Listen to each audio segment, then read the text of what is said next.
10 taon ng kasal itinapon sa kailaliman ng dagat kapalit ng 50 milyong piso.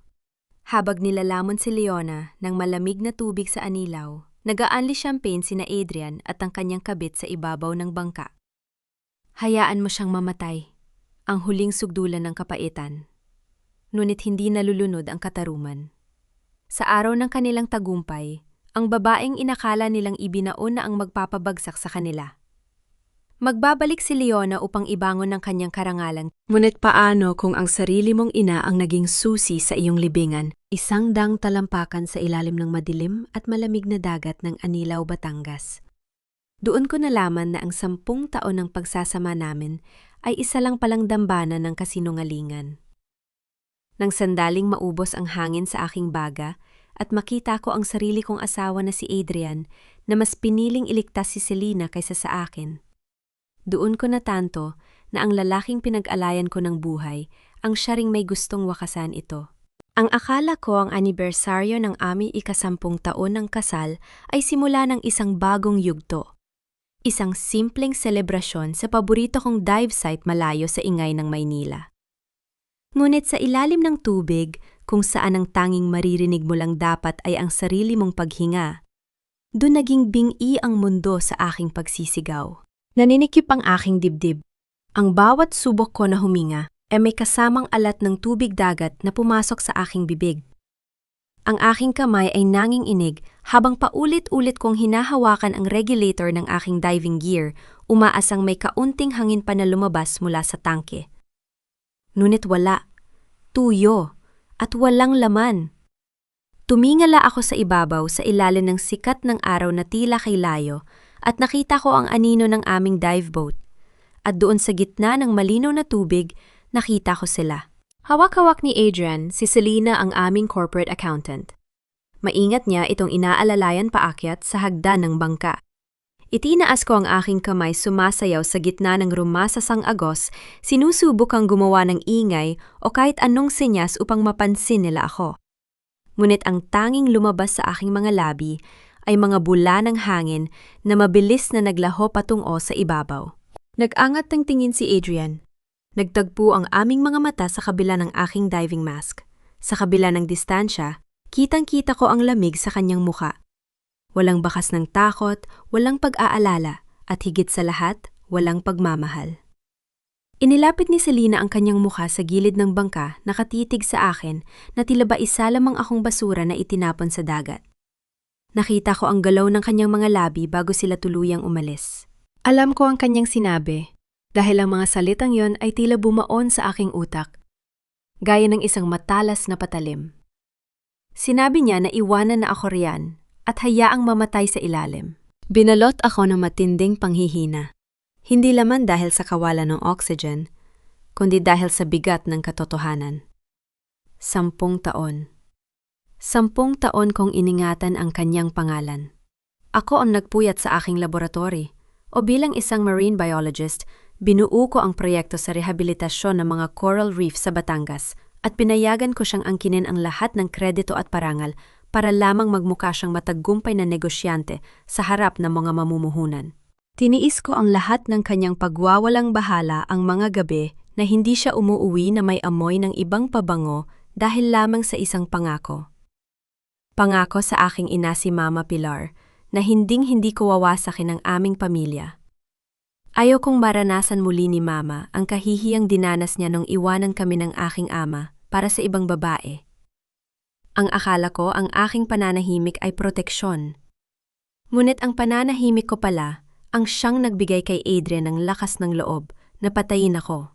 Bago kami sumisid, kanina naalala ko pa ang mahinhin na boses ni Adrian habang inaayos ang aking kasuotan. Sabi niya, isuot ko raw ang bagong tangke na siya mismo ang naganda para sa akin dahil gusto niyang maging ligtas ako. Ang kanyang mga kamay ay dahan-dahang humawak sa aking balikat, tila isang mapagmahal na asawa na nag-aalala sa kanyang kabiyak. Paano naging ganoon kadali para sa kanya ang magsuot ng maskara ng pagmamalasakit habang unti-unting hinahanda ang aking kamatayan? Hindi ako makaiyak. Ang mga luha ko ay humaluna sa maalat na tubig sa loob ng aking diving mask.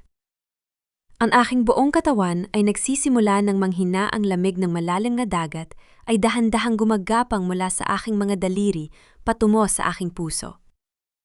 Ang tunog ng propeller ng bangka ay umalingaw-ngaw sa ilalim ng tubig, isang malakas at nakatutulig na ingay. Na unti-unting lumalayo, iniwan akong mag-isa sa gitna ng kadiliman. Ngunit sa kabila ng sakit, sa kabila ng pakiramdam na tila tinraydor ako ng buong mundo, may isang bagay na nag-alab sa aking kalooban.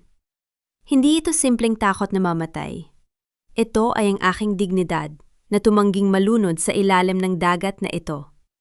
Hindi ako papayag na ang aking huling sandali ay maging isang lihim na ibaon kasama ng aking katawan.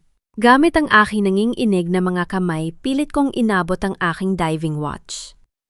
May maliit na waterproof camera na nakakabit dun na ginagamit ko para sa pagdodokumento ng mga coral reef. Naka-on pa rin ito. Naka-record dun ang bawat galaw ni Adrian bago kami lumusong, pati na ang pag-iwan niya sa akin nang abutin ko ang kanyang kamay. Ngunit pilit niya itong binitawan. Tinanggal ko ang strap ng relo ng buong lakas. Kahit ng aking mga kuko ay nagsimula ng dumugo dahil sa higpit ng pagkakahawak ko sa matalim na gilid ng buckle. Isiniksik ko ito sa pinakamalalim na bulsa ng aking wetsuit at isinara ang zipper nito ng mahigpit. Ito ang aking magiging sandata kung sakaling makaligtas ako. O ang aking huling testamento na magpapakita sa buong mundo kung anong klase ng demonyo ang aking napangasawa. At doon naalala ko ang maliit na emergency pony tank na nakakabit sa aking baywang. Isang maliit na tangke na naglalaman ng sapat na hangin para sa 5 minuto lamang na madalas kong dalhin. Ngunit hindi ko kailanman nag-amit. Hinanap ng aking kamay ang emergency regulator nito. Pinihit ko ang van upang buksan ang daloy ng hangin. Ngunit hindi ito gumalaw. Ang bakal na van ay tila sadyang sinira o kinalawang ng husto upang hindi na mabuksan pa. Pinihit ko muli gamit ang huling natitirang lakas ng aking katawan habang ang aking paningin ay unti-unti nang nagdidilim at ang buong paligid ay nagiging kulay itim. Sa pagitan ng buhay at kamatayan, ang tanging narinig ko na lang ay ang mabagal na tibok ng aking sarili ng puso. Ang paningin ko ay halos mapuno na ng kadiliman. Ngunit ang aking kamay ay patuloy na nakakapit sa kinalawang na van ng aking emergency pony tank. Nang ihatid ako ng malakas na agos patungo sa mababaw na bahagi ng coral reef, naramdaman ko ang paghampas ng aking katawan sa matatalim na bato. Ang sakit ay gumising sa aking natitirang malay. Gamit ang huling lakas ng aking kanang kamay, hinawakan ko ang maliit na tangke at buong lakas ko itong ihinalo sa gilid ng isang matigas na coral ledge. Ang tunog ng pagtama ng bakal sa bato ay naramdaman ko hanggang sa aking mga bisig. 1 beses, 2 beses. Sa ikatlong pagkakataon, naramdaman ko ang biglang pag-ikot ng van. Pinihit ko ito ng mabilis. Sa wakas, ang malamig na hangin ay pumasok sa aking tuyong lalamunan sa pamamagitan ng regulator. Huminga ako ng malalim pa ulit-ulit habang ang aking puso ay pumipintig ng mabilis. Buhay pa ako. Napadpad ako sa isang liblib na baybayin na napapalibutan ng matataas na bato sa anilaw, malayo sa pampublikong resort. Gumapang ako paakyat sa buhanginan, basang-basa nanginginig sa ginaw at puno ng pasa ang buong katawan. Habang nakahiga ako doon at nakatitig sa langit na nagsisimula ng magdilim, alam kong hindi ako pwedeng pumunta sa lokal na pulisya. Si Adrian ay kilalang negosyante rito. Marami siyang kaibigang opisyal at madali niyang malalaman kung nabuhay ako. Kung mangyayari yon, hinding-hindi ko na makukuha ang mga ebidensya ng kanyang mga pandaraya. Para sa buong mundo dapat ay patay na si Leona de la Cruz. Humingi ako ng tulon sa isang matandang mangingista na nakatira sa dulo ng baybayin. Binigyan niya ako ng isang lumang t-shirt, maluwag na shorts at tsinelas. Sa tulong ng kaanting bariya na nakatago sa bulsa ng aking dive bag, nanadala ko sumakay ako sa isang ordinaryong bus patungong Maynila. Habang nakaupo ako sa likod ng siksikang bus, ang ugong ng makina ay tila sumasabay sa gulo ng aking isip. Sa screen ng cellphone ng katabi kong pasahero na nanonood ng balita sa social media, biglang lumitaw ang isang pamilyar na muka. Si Adrian. Nakasuot siya ng itim na polo shirt, gusot ang buhok at may mga luha sa kanyang mga mata habang kinakausap ang mga reporter sa dalampasigan ng Anilao. Ang kanyang boses ay nanginginig sa lungkot habang sinasabi niyang hindi siya titigil sa paghahanap sa akin na ako ang kanyang buhay at ang aming 10 taon ng kasal ay ang pinakamagandang bahagi ng kanyang buhay. Napahigpit ang hawak ko sa aking mga hita. Ang aking mga kuko ay halos dumaon sa aking balat sa tindi ng galit. Ang lalaking yun na umiiyak sa telebisyon ay ang parehong lalaki na ilang oras lang ang nakalilipas ay malamig na tumitig sa akin habang nalulunod ako. Ang kanyang bawat luha ay isang insulto sa aking buhay. Napalingon ang katabi kong pasahero sa akin dahil sa lalim ng aking paghingap, kaya pilit kong ibinaling ang aking tingin sa labas ng bintana upang itago ang aking nanginginig na mukha. Gabi na nang makarating ako sa Maynila.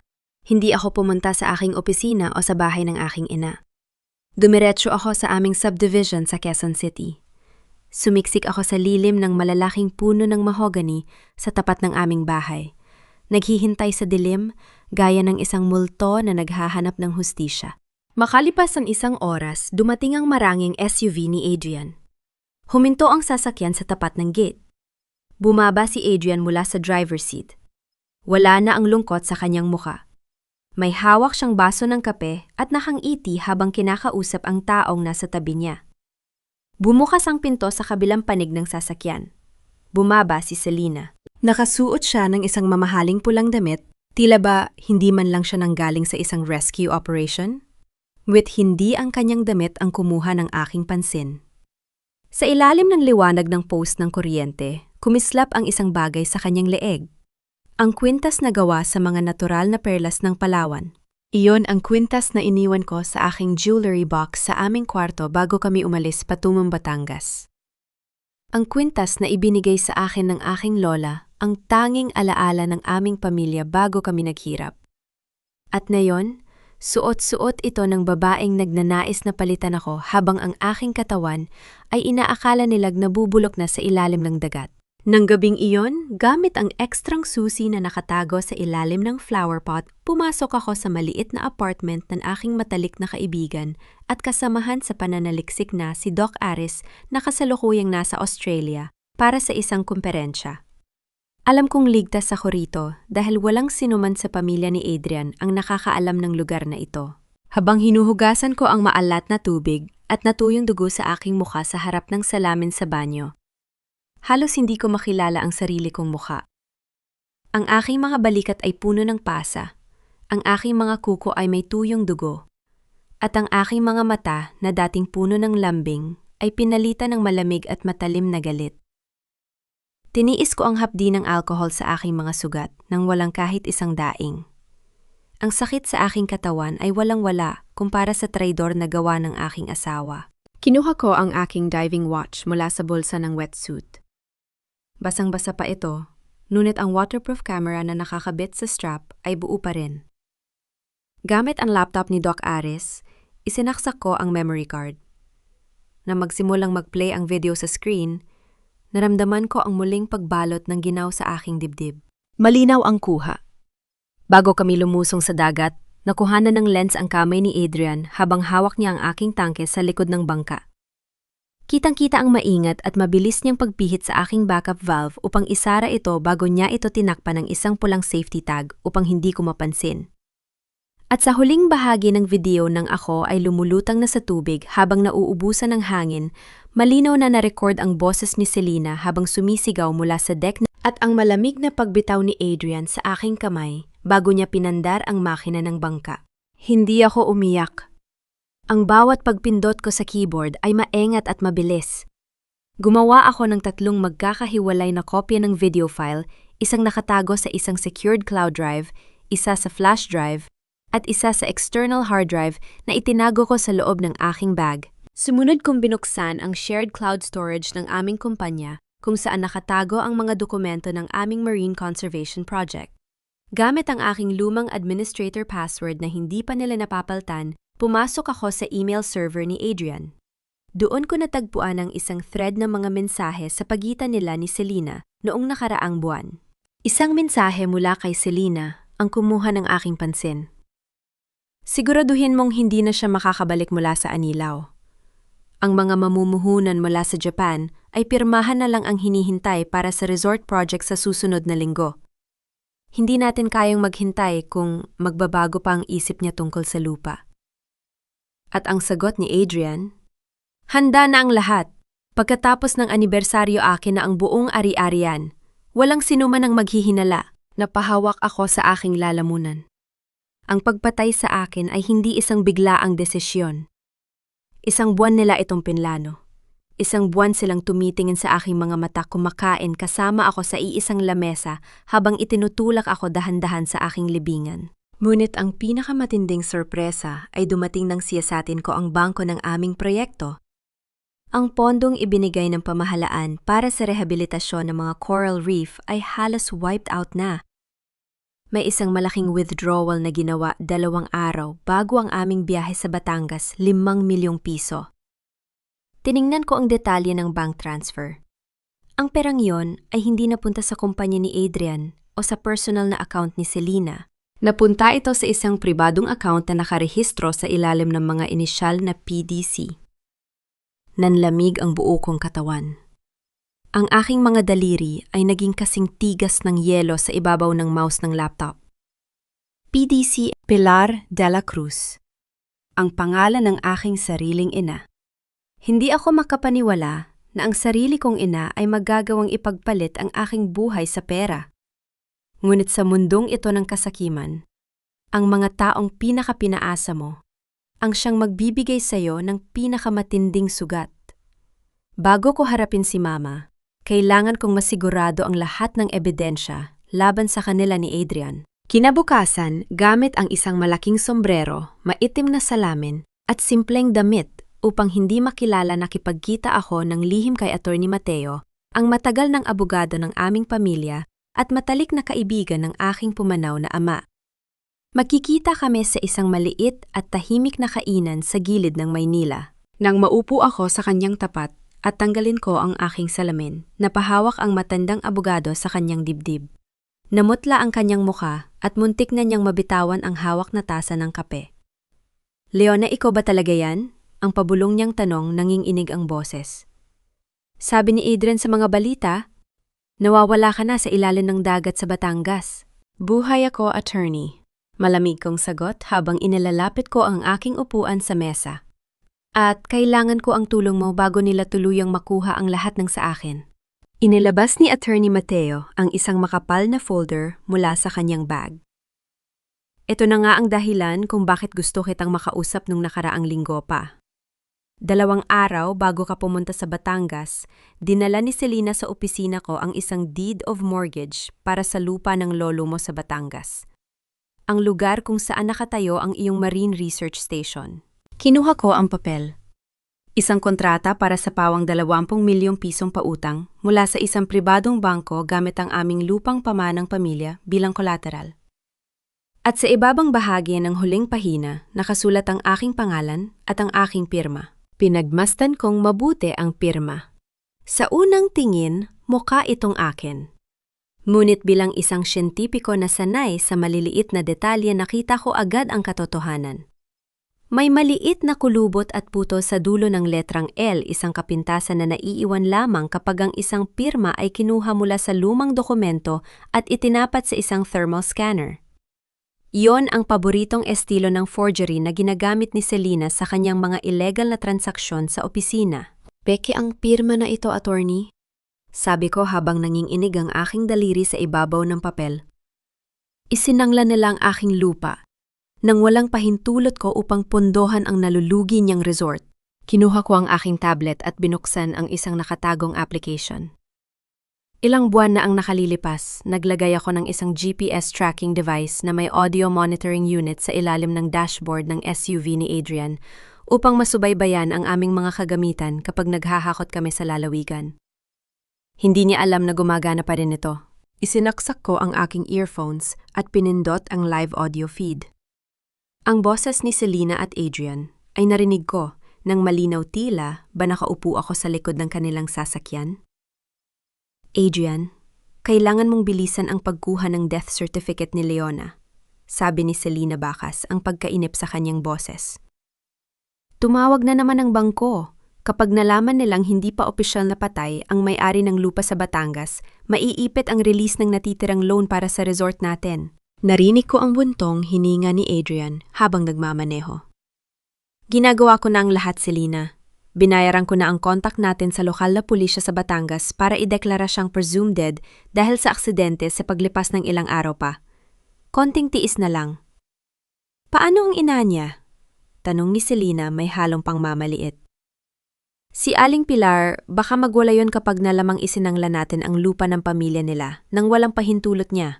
Narinig ko ang malamig at walang pusong halahak ni Adrian mula sa kabilang linya. Huwag kang mag-alala tungkol kay Pilar, sagot ni Adrian, at ang bawat salita niya ay tila patak ng asido na pumapasok sa aking tainga. Nakuha na niya ang 5 milyon. Binayaran ko ang lahat ng utang niya sa sugal at ipinangako ko sa kanya ang bagong bahay sa Quezon City. Basta manahimik siya, sagot ko. Ang buhay niya hanggang sa mamatay siya. Mas mahalaga sa matandang yon ang pera at ang kanyang reputasyon kaysa sa katarungan para sa anak niya.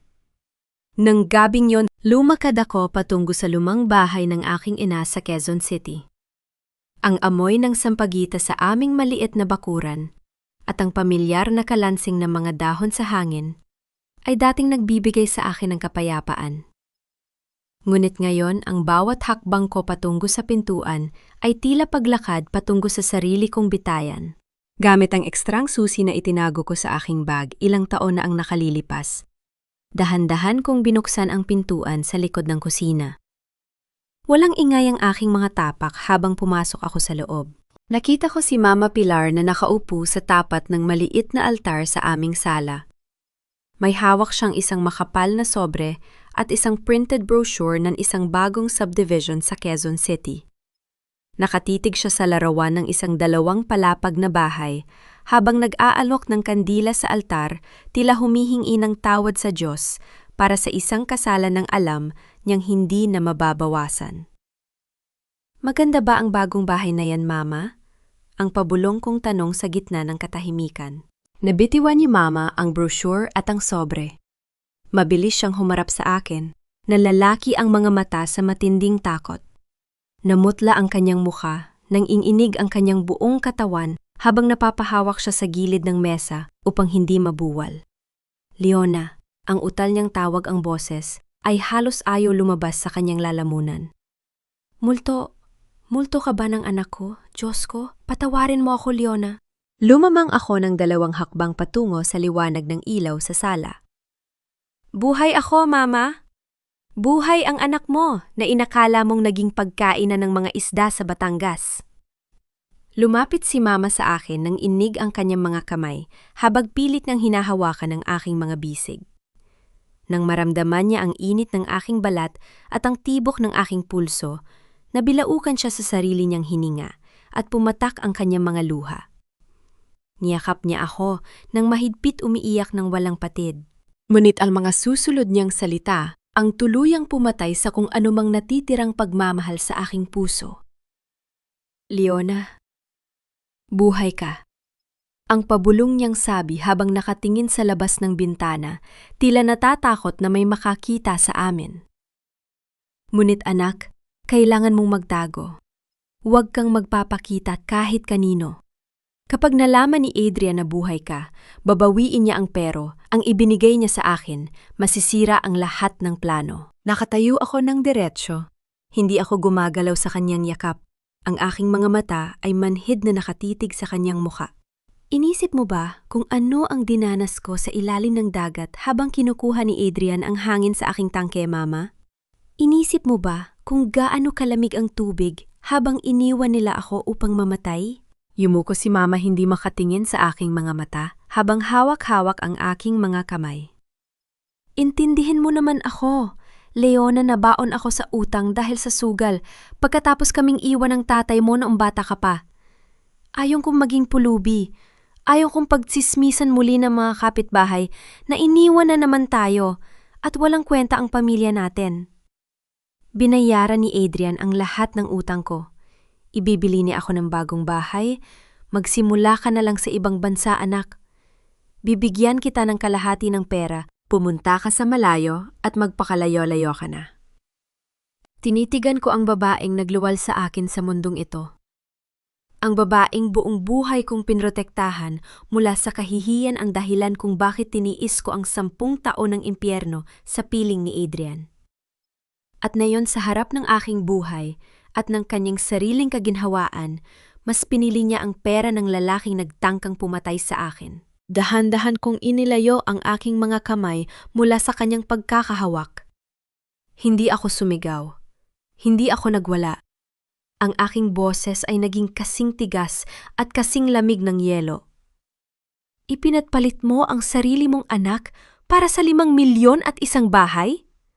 Sabi ko habang humahakbang ako pabalik patungo sa pintuan.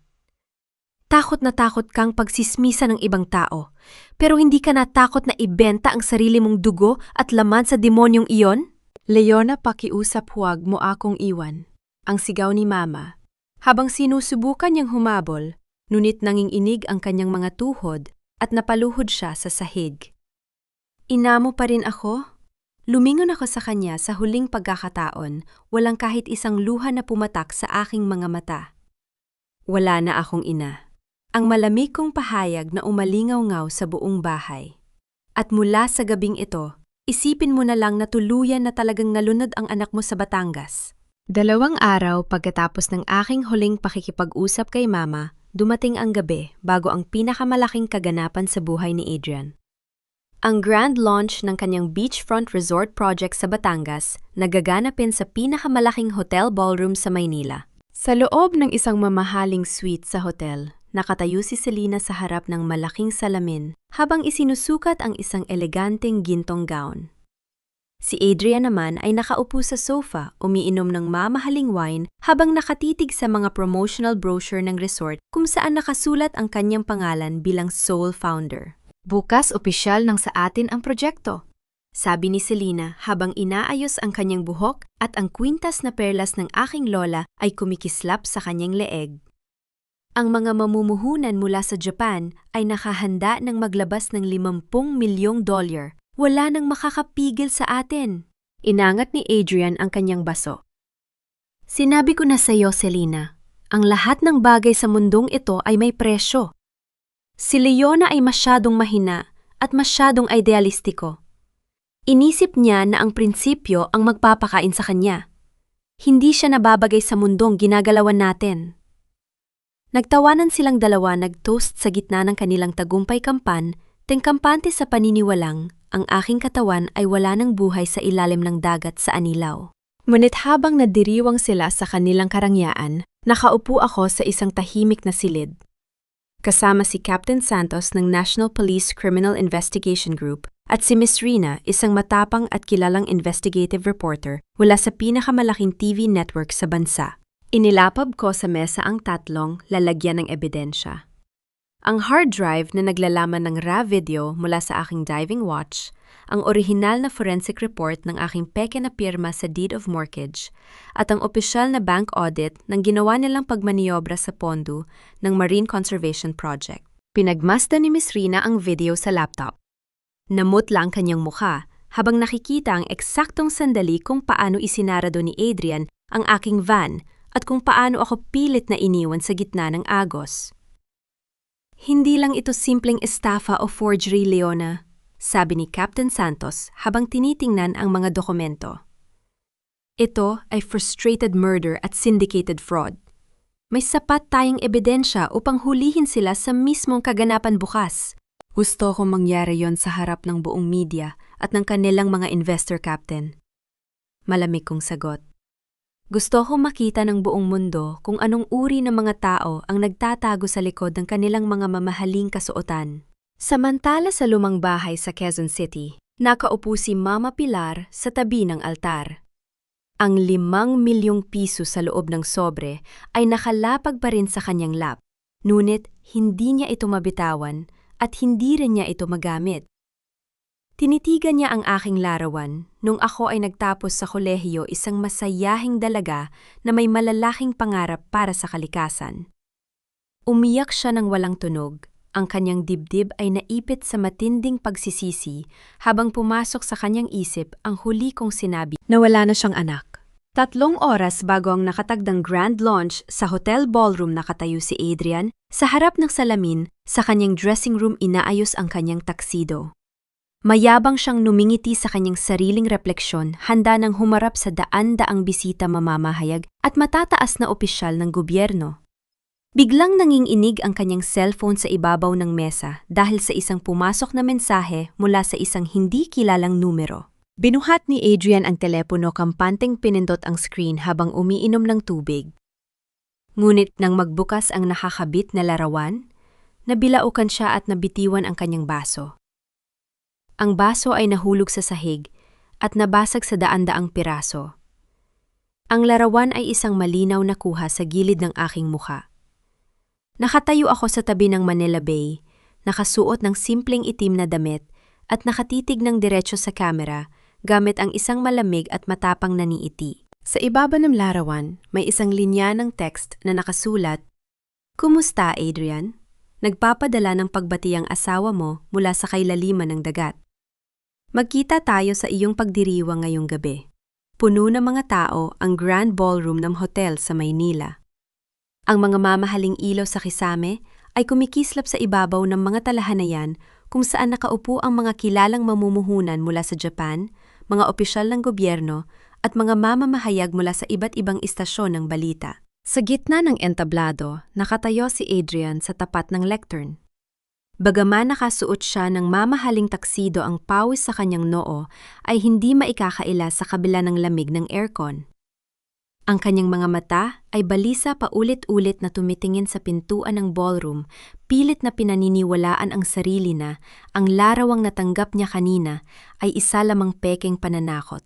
Sa tabi niya nakatayo si Selena, nakangiti sa harap ng mga kamera, habang hawak ang isang baso ng champagne, pabalik-balik na hinahawakan ang kwintas na perlas sa kanyang leeg. "Magandang gabi sa inyong lahat," ang panimula ni Adrian, pilit na ginagawang matatag ang kanyang boses. Ngayong gabi, buong pagmamalaki kong ipinapakilala ang hinaharap ng Eco Luxury Resort sa Batangas, isang proyektong itinayo sa ibabaw ng dedikasyon at pagmamahal sa kalikasan. Tumingin si Adrian sa malaking LED screen sa kanyang likuran kung saan dapat ilalabas ang 3D presentation ng resort. Ngunit biglang nagkaroon ng maliliit na linya ang screen at napalitan ang kulay nito. Ang ilaw sa buong ballroom ay dahan-dahang namatay at ang tanging natitirang liwanag ay ang malaking screen sa entablado. Sa halip na ang larawan ng resort, ang umalingaw-ngaw sa mga speaker ng ballroom ay ang tunog ng tubig na gumagalaw sa ilalim ng dagat at ang mabigat na paghinga ng isang tao sa loob ng diving gear. Lumitaw sa screen ang raw video mula sa aking diving watch. Kitang-kita ng daan-daang bisita ang malinaw na kuha. Kung paano dahan-dahang pinihit ng kamay ni Adrian ang backup valve ng aking tangke bago kami lumusong. Sumunod na lumabas ang kuha sa ilalim ng dagat, ang aking nanginginig na kamay na umaabot sa ibabaw at ang mukha ni Selena habang sumisigaw mula sa bangka na iwanan na ako at hayaang mamatay sa ilalim. Isang malakas na ingay ng pagkagulat ang umalingaw-ngaw sa buong ballroom. Ang mga mamamahayag ay mabilis na itinutok ang kanilang mga kamera mula sa entablado patungo sa screen. Ang mga Japanese investors ay napatayo sa kanilang mga upuan, nagtataka at nagagalit habang itinuturo ang screen. "Patayin niyo yan! Sabi ko, patayin niyo ang screen!" Ang hysteria na sigaw ni Adrian sa mga technical crew. Ngunit ang system ay nakalock na sa ilalim ng kontrol ng grupo ni Miss Rina. Namutla si Selena, nabitiwan niya ang kanyang baso ng champagne na nabasag sa sahig, habang napapatakip ang kanyang dalawang kamay sa kanyang bibig. Sa mismong sandaling yon, ang malalaking double door sa dulo ng ballroom ay dahan-dahang bumukas. Naglakad ako pumasok sa gitna ng silid. Nakasuot ako ng isang simpleng itim na gown, nakataas ang aking ulo at ang aking mga hakbang ay matatag at puno ng dignidad. Sa aking kanang kamay, hawak ko ang isang makapal na leather folder. "Hindi mo kailangang ipatayog ang screen, Adrian." Ang aking boses ay umalingaw-ngaw sa sound system ng ballroom habang hawak ko ang isang wireless microphone. dahil ang katotohanan ay hindi mo kailanman maitatago sa ilalim ng dagat. Napatitig ang lahat ng tao sa akin. Ang mga ilaw ng camera ay sunod-sunod na kumislap sa aking muka. "Buhay ako," sabi ko habang naglalakad ako patungo sa entablado. "At narito ako upang bawiin ang lahat ng ninakaw ninyo ang aking proyekto, ang aking lupain at ang aking pangalan." Inilabas ko mula sa folder ang mga forensic document. Ito ang patunay ng ginawang forgery ni Selena Ramos sa aking pirma upang isangla ang aking lupa sa Batangas nang walang pahintulot ko. At ito ang bank audit ng 5 milyong piso na ninakaw nila mula sa Conservation Fund. Pumasok sa entablado si Captain Santos kasama ang 10 armadong pulis. Adrian Villarreal at Selena Ramos ang matigas na pahayag ni Captain Santos. "Kayo ay inaresto sa kasong frustrated murder, syndicated estafa at falsification of public documents." Nagkaroon ng kaguluhan sa entablado. Sumigaw si Selena kay Adrian. "Sabi mo patay na siya, kasalanan mo ito?" Habang sinusubukan niyang tumakas, ngunit mabilis siyang hinawakan ng mga babaeng pulis. Si Adrian naman, habang nakikita ang tuluyang pagkasira ng kanyang pangalan, karangyaan at reputasyon sa harap ng buong bansa, ay nawala ng katinuan. Sa gitna ng kanyang galit at kawalan ng pag-asa, mabilis siyang sumugod patungo sa akin upang sakalin ako. "Lalapitan kita at papatayin kita," ang galit na sigaw ni Adrian habang itinutulak ang isang pulis. Ngunit bago pa man makalapit ang kanyang mga kamay sa akin isang tao, mula sa gilid ng entablado, ang mabilis na humarang sa kanyang harapan. Isang malakas na tulog ng sampalang umalingaw-ngaw sa buong silid ng patamaing, muli ng taong yon ang kanyang kamay sa mukha ni Adrian. Si Mama Pilar. Nakatayo si Mama sa harap ko umiiyak. Ngunit matatag ang mga mata habang nakatitig kay Adrian. "Huwag mong hahawakan ang anak ko, demonyo. Ako ang magiging pangunahing saksi laban sa iyo sa hukuman." Makalipas ang 6 na buwan, tuluyan ang nahulog ang hatol ng hukuman. Si Adrian at Selena ay nahatulan ng matagal na pagkakakulong dahil sa kasong frustrated murder, syndicated estafa at falsification of public documents. Ang lahat ng ari-ariya ni Adrian na nakuha sa masamang paraan ay kinumpiska ng pamahalaan upang bayaran ang kanyang mga utang sa bangko at ang mga pondong ninakaw niya sa proyekto. Isang hapon bago ko tuluyang iwan ng Maynila, dinalaw ko si Adrian sa pambansang bilangguan. Nakatayo ako sa kabila ng salamin habang pinagmamasdan ko siyang pumasok na nakasuot ng kulay orange na damit ng bilanggo. Wala na ang kanyang mayabang na tindig, wala na ang kanyang mamahaling kasuotan, at ang kanyang mga mata ay puno na ng kawalan ng pag-asa. "Masaya ka na ba, Leona?" ang tanong niya sa akin. Sa pamamagitan ng intercom, ang kanyang boses ay basag at nanginginig. "Nawala sa akin ang lahat. Ang kumpanya ko, ang reputasyon ko, ang buhay ko." Tinitigan ko siya ng diretso sa kanyang mga mata ng walang galit o pot, kundi may malamig at matatag na dignidad. "Hindi ko kinukuha ang buhay mo, Adrian," sagot ko sa kanya. "Ang sarili mong kasakiman at pagnanais na magmuhang mataas sa mata ng ibang tao ang siyang nagdala sa iyo rito. Pinili mong pumatay para sa pera at nayon, ang perang yon din ang nagpanagot sa iyo." Tumayo ako at inayos ang aking kasuotan. "Ito ang huling beses na makikita mo ako. At mula sa araw na ito, hindi ka na kailanman magkakaroon ng kapangyarihan sa aking buhay." Hindi ko na hinintay ang kanyang sagot. Tumalikod ako at lumakad palabas, iniwan siya sa gitna ng 4 na sulok ng kanyang malamig na selda.